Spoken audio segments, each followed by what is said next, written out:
Mr. Davis and the cop. Live. All right, Judge, we're going to, do you represent you, Mr. Davis? I have Mr. Davis. Okay, perfect. Judge, the first case we're going to call is 2023 CRA 07719, Juan Davis, charged with aggravated murder. Counsel, your name for the record, sir? Christopher McNeil. All right. Judge, I believe we will have a demand on this case. Yes, that's correct. Thank you. So, Mr. Davis, as a result of whatever bond I set, it will not be reviewed by the bond commissioner's office until the grand jury has met. Who would like to speak first? Thank you, Your Honor. I will start because the preliminary hearing date is the 9th. In this case, Jose Torres, on behalf of the state of Ohio, the state will be asking for a $2 million bond in this case. Juan Davis, aka Eric Davis, allegedly, along with two accomplices, drove to the area of West 66 near Byberton Avenue. There was a vehicle with a 22-year-old female, with her 3-year-old son, an 11-month-old baby in the vehicle. She was talking to a male standing outside the vehicle. This defendant, allegedly with accomplices, approached and fired approximately 12 rounds in the direction of the vehicle. 4 shots hit the vehicle. The 3-year-old child, Luis, died as a result of the gunshot wound. The victim's family are present. They asked me to mention to the court that their life will not be the same. They are distraught, and they agree with the $2 million bond in this case. We have the co-defendant as well. Her name is Catherine Threadworth. Thank you very much. And Mr. McNeil.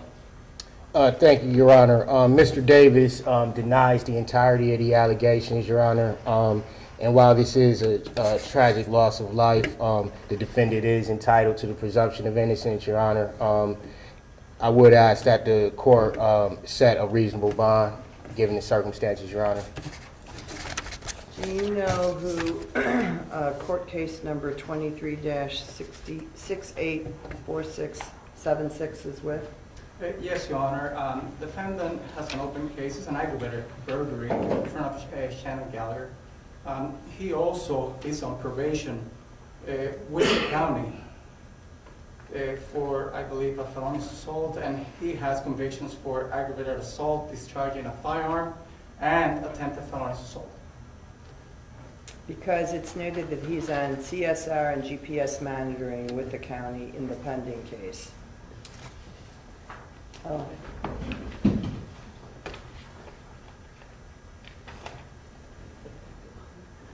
Oh, and the protected party is his co-defendant, Catherine Tedway. Anything in response to that, Mr. McNeil? Nothing at this time, Your Honor. All right.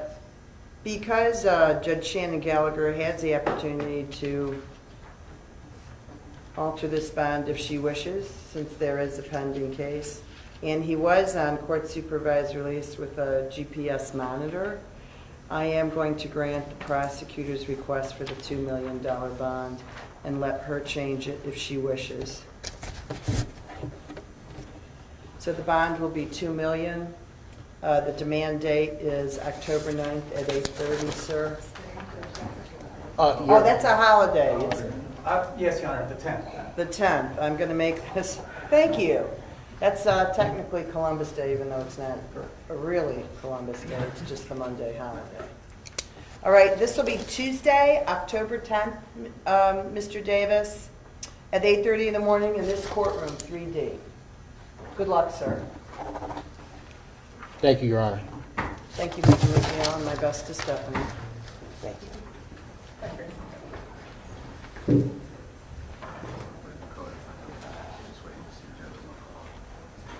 Yeah, so this is an automatic violation of temporary protection order, I believe.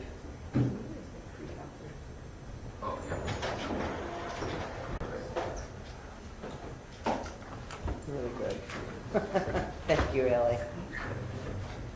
Thank you for confidence.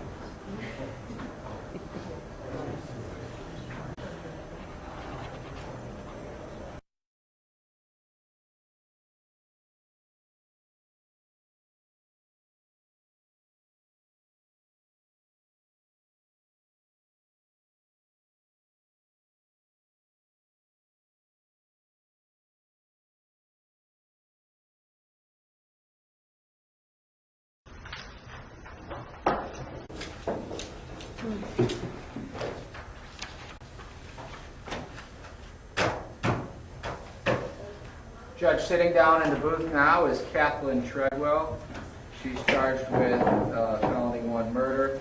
She has been in jail for 5 days. Good morning, counsel. Your name for the record, sir. Good morning, Your Honor. James Lentz, on the limited purpose of this arraignment. Thank you, sir, for being here. I believe we will have a demand for today. Is that correct? Same day. Thank you. October 10th Yes, ma'am. at 8:30, Ms. Treadway. And Mr. Lentz, that's L-E-N-T-Z. Yes, ma'am.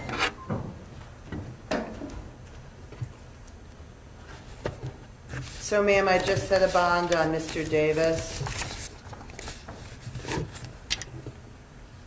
Because he's, number one, scored high, he was on probation to, or has a pending case before Judge Shannon Gallagher. So it is likely that you may get that same judge. However, she scores a 2 and a 2. It looks like she has a 2017 misdemeanor out of another state, and she has a 2021 traffic out of Cleveland.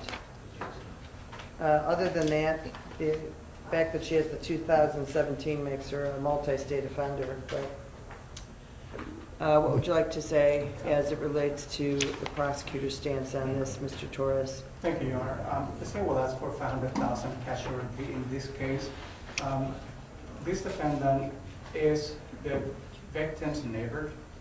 Allegedly, all this started with an argument between this defendant and the neighbor, and this defendant allegedly got the co-defendant to come to the premise. Again, we'll ask for a $500,000 cash surety bond. Mr. Lentz. Your Honor, the client is an extremely low flight risk. She has family here. She has a job here. She's indigent. And we do, at this time, ask that the court appoint counsel for her. There is, as the court knows, only very minor traffic citations. If ever there was a case where a recognizance bond was warranted, this is it. Unfortunately, sir, the 2017 case out of West Virginia is for obstructing an officer, obstruction of official business. But I know that the county will appoint counsel at the appropriate time, unless for some reason she is not indicted. But she's going to have the same preliminary hearing date of October 10th at 8:30. Where was she working, sir? I don't have her work address there. I'm sorry? Ma'am, where were you working? Home health aide, I'm sorry. And the record can reflect the fact that she did perform CPR on the wounded child. And I'm assuming she may have family in West Virginia? She may have family in West Virginia, but she's lived here, Your Honor. She has no means of going to West Virginia.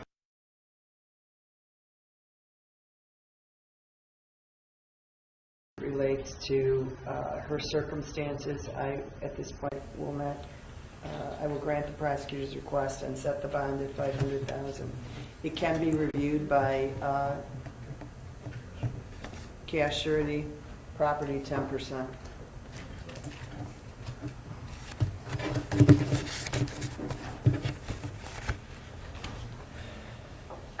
The new court date for the demand judge will be 10/10/23 at 8:30. Thank you, ma'am. Yes. You can step up out of that chair. We'll hear the case at that time.